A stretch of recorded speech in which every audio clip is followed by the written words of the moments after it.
Loomis, who put you in the... Oh, come on, man. You're supposed to be in there for like 5 seconds. Can't...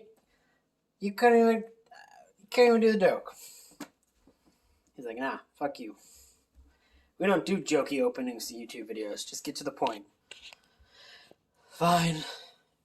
Hello and welcome to another episode of It Came From the Page. And yes, Loomis refused to stay in one spot for long enough to do a funny intro. I was going to be like, oh, who put you in Krampus's basket?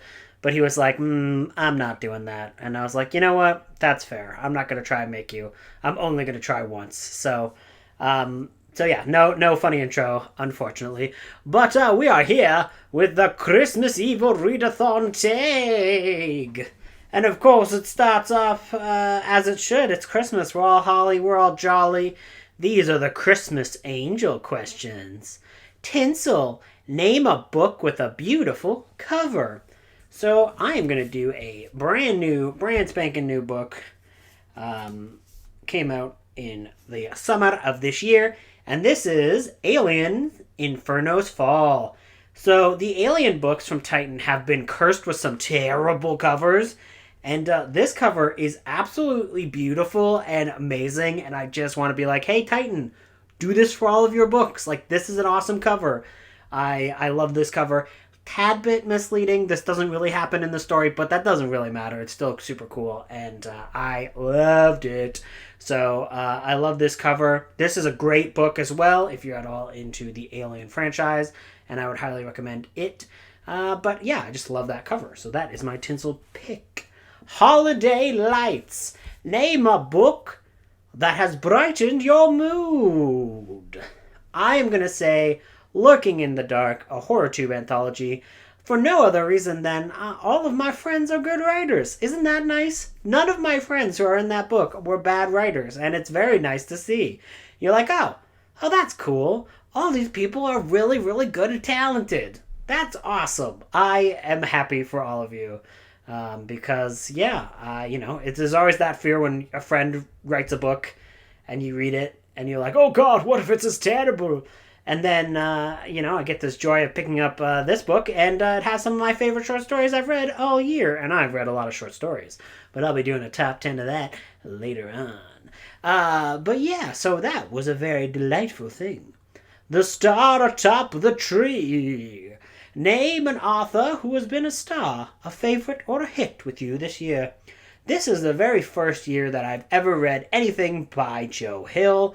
And I read the short story collection Full Throttle, and in that there were some amazing short stories that really kind of brightened my mood. But what really kind of brought a lot of joy to my heart was the introduction to that book, where he kind of outlines his relationship with his father, who is Stephen King, if you don't know, and just talks about him growing up and all these very, very fun, interesting moments throughout his childhood.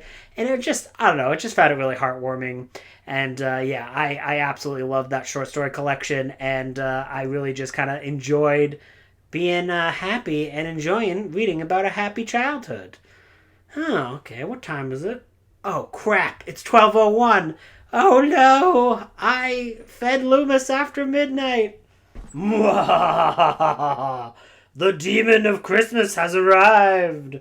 Oh my goodness.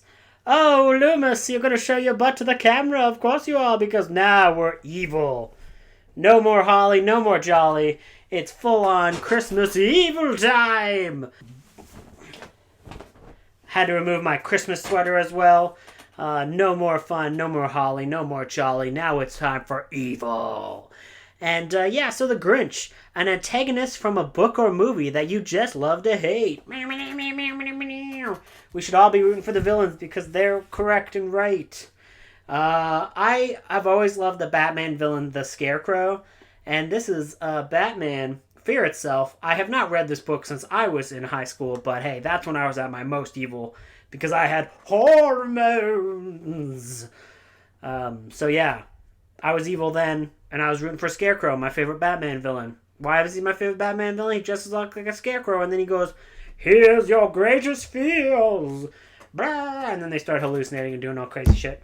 So yeah, bam, bam, bam, bam. Krampus. Which booktuber, author, or character needs to be visited by Krampus, and why? So, both me and Loomis have been cruelly sentenced to a visit from Krampus by two other people who've done this tag. And we are lonely here in the desolate halls of Krampusdom. I heard Kat is coming by soon. Kat from Kat's Novel Adventures, so at least we'll be able to hang out with her. But yeah, since we're all going to be hanging out in Evil Christmas Land, or Anti-Christmas Land, I just want the rest of my cats. So, yeah, Jughead, Claude, Wisteria, Nami, we all need to kind of go and be taken to Krampus Land so we can be together for the holidays. How cruel of you to only give either me or one of my cats to Krampus. Should have done the whole group.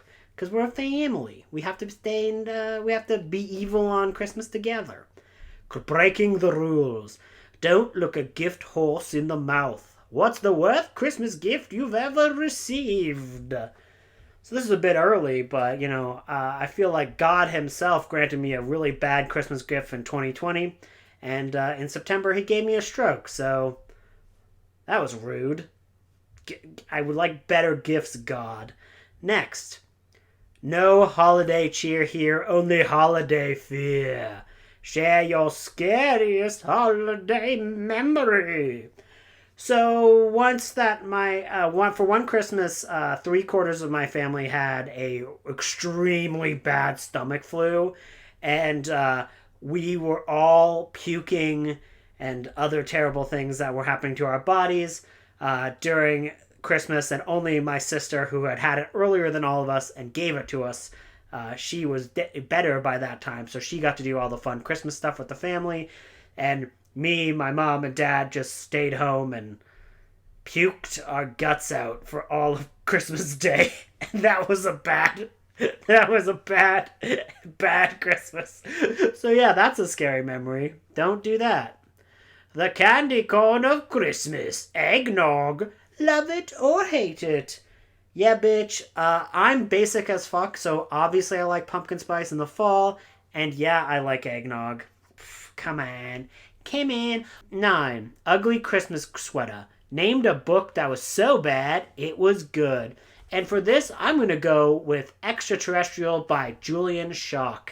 And that, if you don't know, that is the pen name used for one J.N. Williamson. And this is a terrible book all about all of these various aliens who show up and want to take all of our artists and authors and all these people who write and just take our essences for some reason. There are a lot of authors who get snowed in at a hotel, and the aliens are kind of trying to take them away and use them and make them into their slaves or something. I remember there was an extremely complicated and extremely stupid ending. I believe it might have been either May or March in which I read this particular one, and I kind of went off on the plot of this book.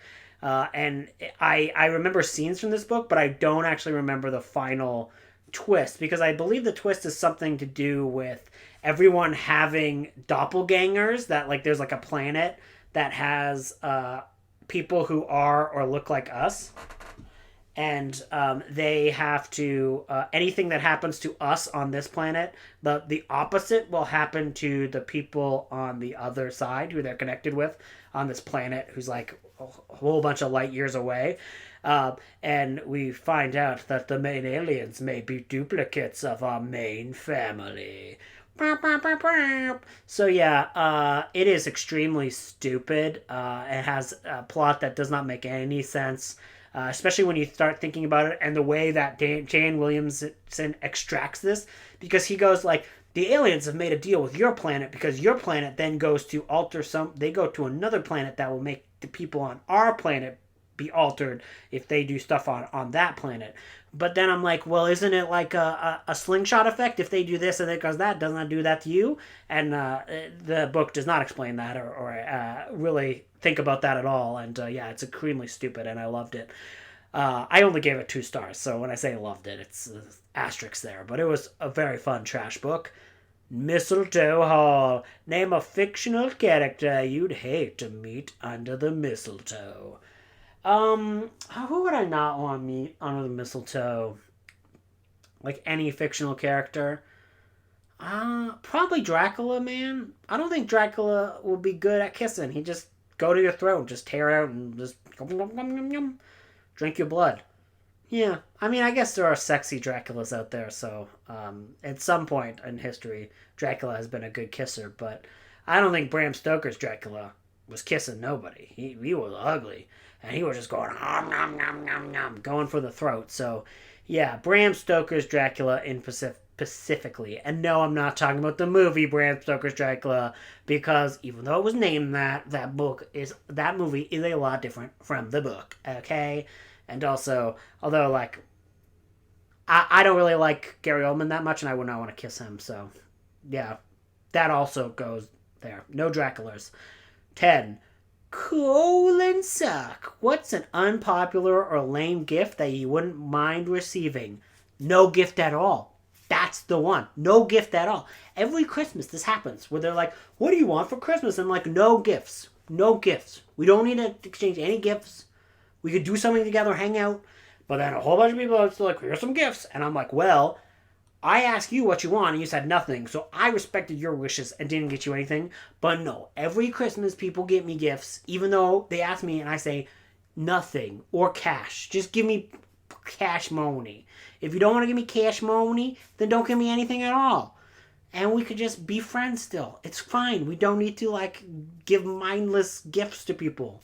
Anyways, no gift at all would be very cool. But no one ever abides by that in my family, except for me. Now I literally can't afford it, so it's not like I don't really feel bad about it anymore, but it was a thing where it's just like, what do you mean? Or like we had a thing for a brief point where everyone only gave one other person a gift, and that was fine. But no, that didn't work either, and yeah. Anyways, so yeah. That's my Christmas tag. Hope you guys have a good spooky day. And goodbye. Bye. Oh, wait, I'm supposed to tag people. I tag no one. Because I'm evil now. Should have had the tags when we were being nice. Because I would have tagged some people when I was being nice. But now I'm evil, so no tags at all. Boring Christmas to you.